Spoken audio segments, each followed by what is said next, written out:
Hello dear students, today we will be having a discussion about the Indus Water Treaty.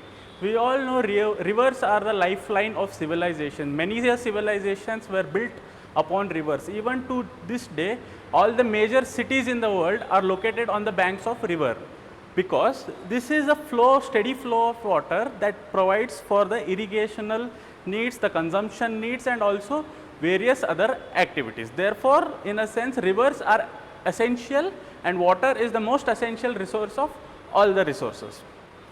Back in September of 1960, the entire world was shocked when they saw two bitter rivals, India and Pakistan, coming together to sign a treaty on the Indus river system. Today you might be seeing there are a lot of states even within our country who are fighting for water and are not able to reach an decision or a long lasting treaty for water sharing.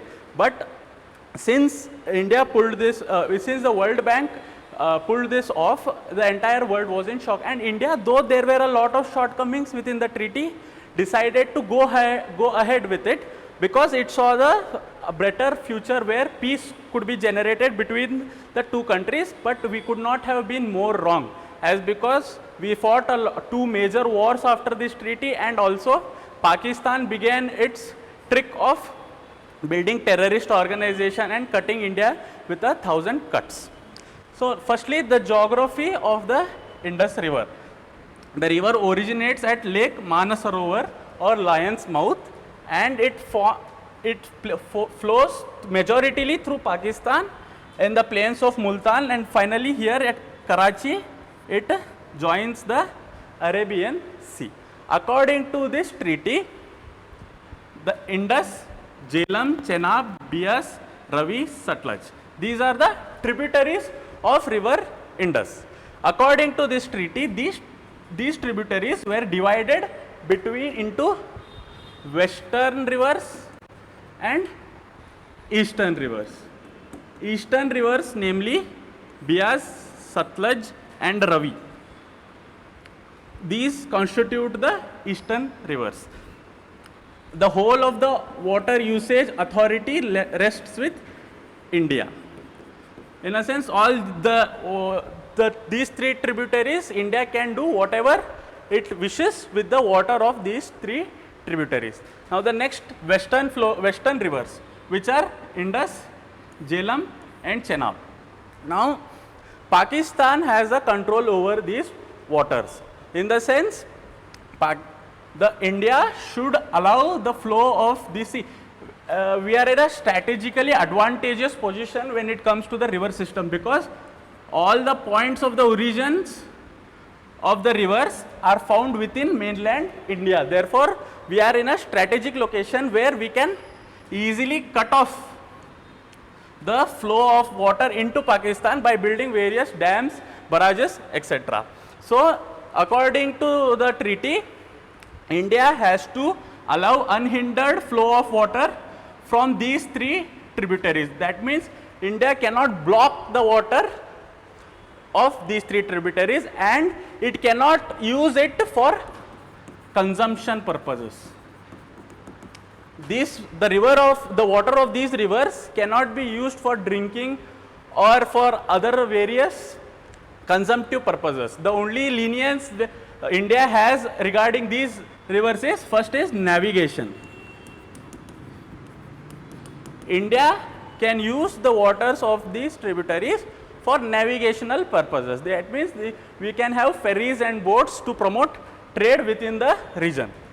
Second, there is a clause that says irrigation projects are possible, but they should be area specific. That means the flow of the river should not be hindered, but you can create certain infrastructure to feed the surrounding regions with water only for the purpose of irrigation and not for consumption. And the third most important is all hydroelectric projects. See, as I told you, when we see the gradient, Pakistan is in the plains, whereas India is at a higher altitude when it comes to these rivers. So here we have a huge hydroelectric potential. That means we can install a lot of dams for generation of hydroelectricity.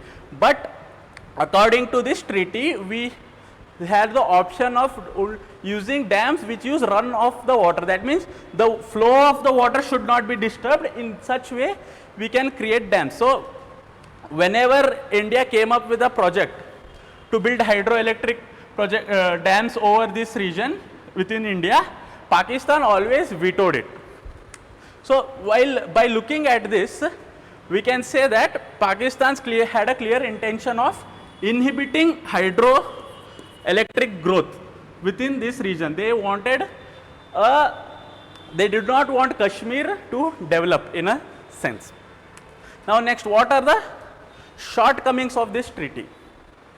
See, I told you in the beginning of the class itself, India, though it had a lot of shortcomings, agreed to this treaty in the sense of peace.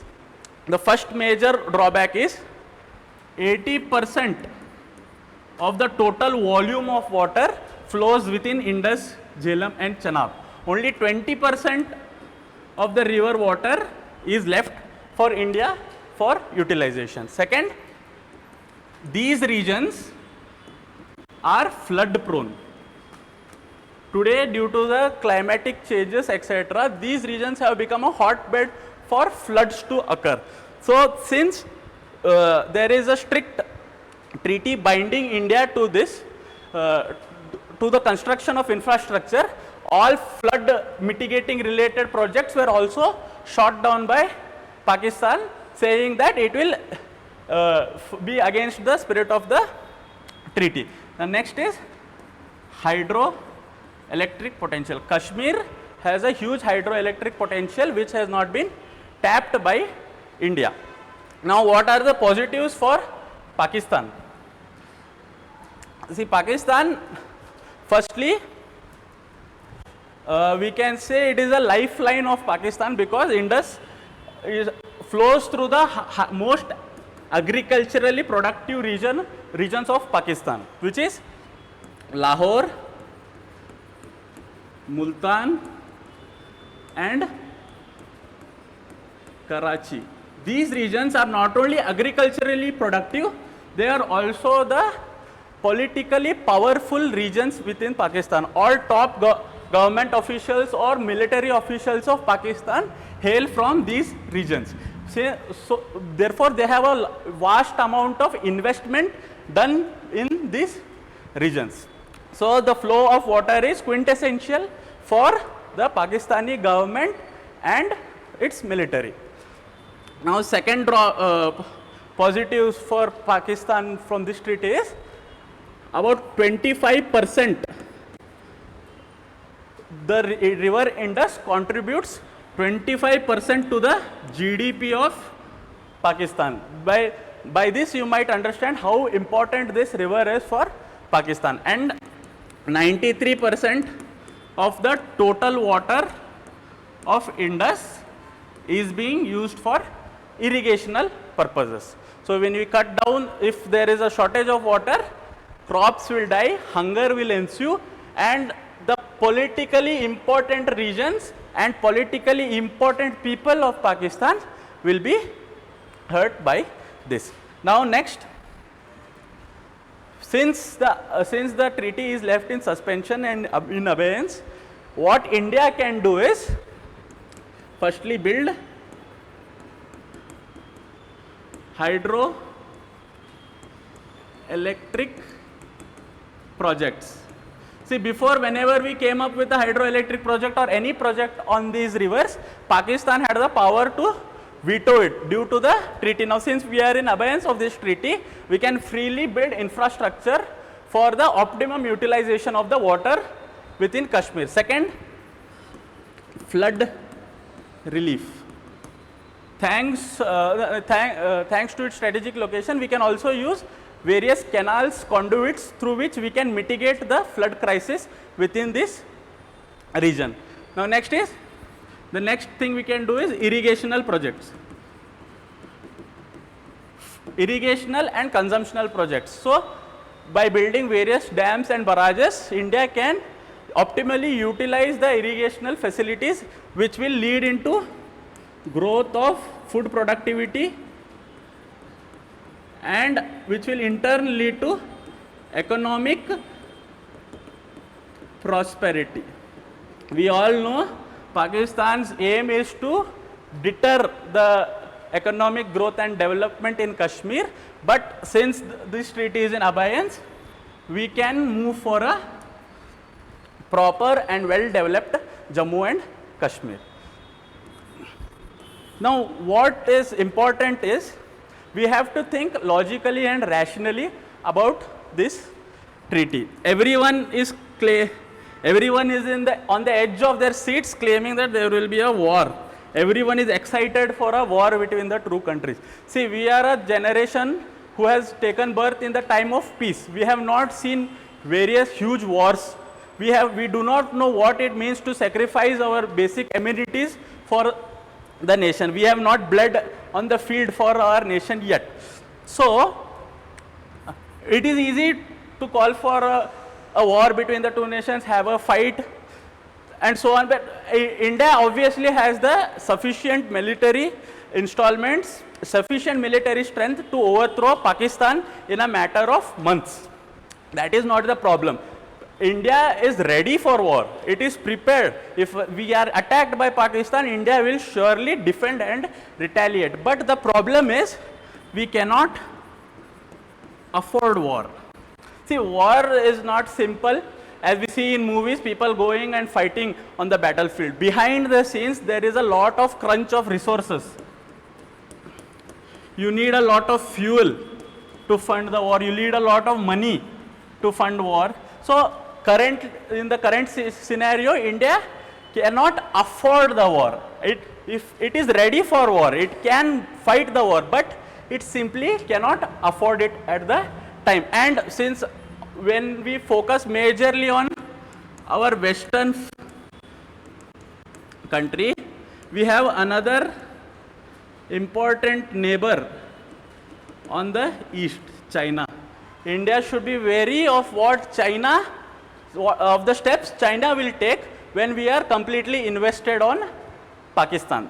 So therefore, do not assume that the changes will happen overnight or within a few days of time or few months. India will find victory in this war, in this commotion that has begun. Firstly, India will look to invest all the money and resources in building these projects, to build a infrastructure that could choke the Indus river in our own hands. See, the military general of Pakistan said Kashmir is the jugular vein of India. So, but Pakistanis also forget that India has its hand firmly around the jugular vein of Pakistan, that is the Indus river. Till up to this date, they made sure that we couldn't squeeze it by using the treaty brokered by World Bank. But now, since all the restrictions are done away with, India can build critical infrastructure which can choke the flow of water to the important regions of Pakistan. Now, see, this will not happen at overnight, because we know a lot of time is required. Firstly, the government will look for investments and labor to build these dams and projects. India might also have to invest on it. The government might also have to spend on its own to build these projects. So it will take time. The construction of these dams, this critical infrastructure will take time. But a point in our future, one day, India will have all the critical infrastructure necessary to choke Pakistan's lifeline. So using this as a political mileage, or with using this as a strategic advantage, India can finally call Pakistan to the table and end their funding to terrorism. That means that whole problem of terrorism can be solved if we build this infrastructure around the regions of these rivers. Firstly, finally kudos to the government of India for doing, for participating in this, for taking such a bold action. We as a generation are proud because of our government that we are standing in a precipice of a global change where we can finally solve the Kashmir issue. Thank you.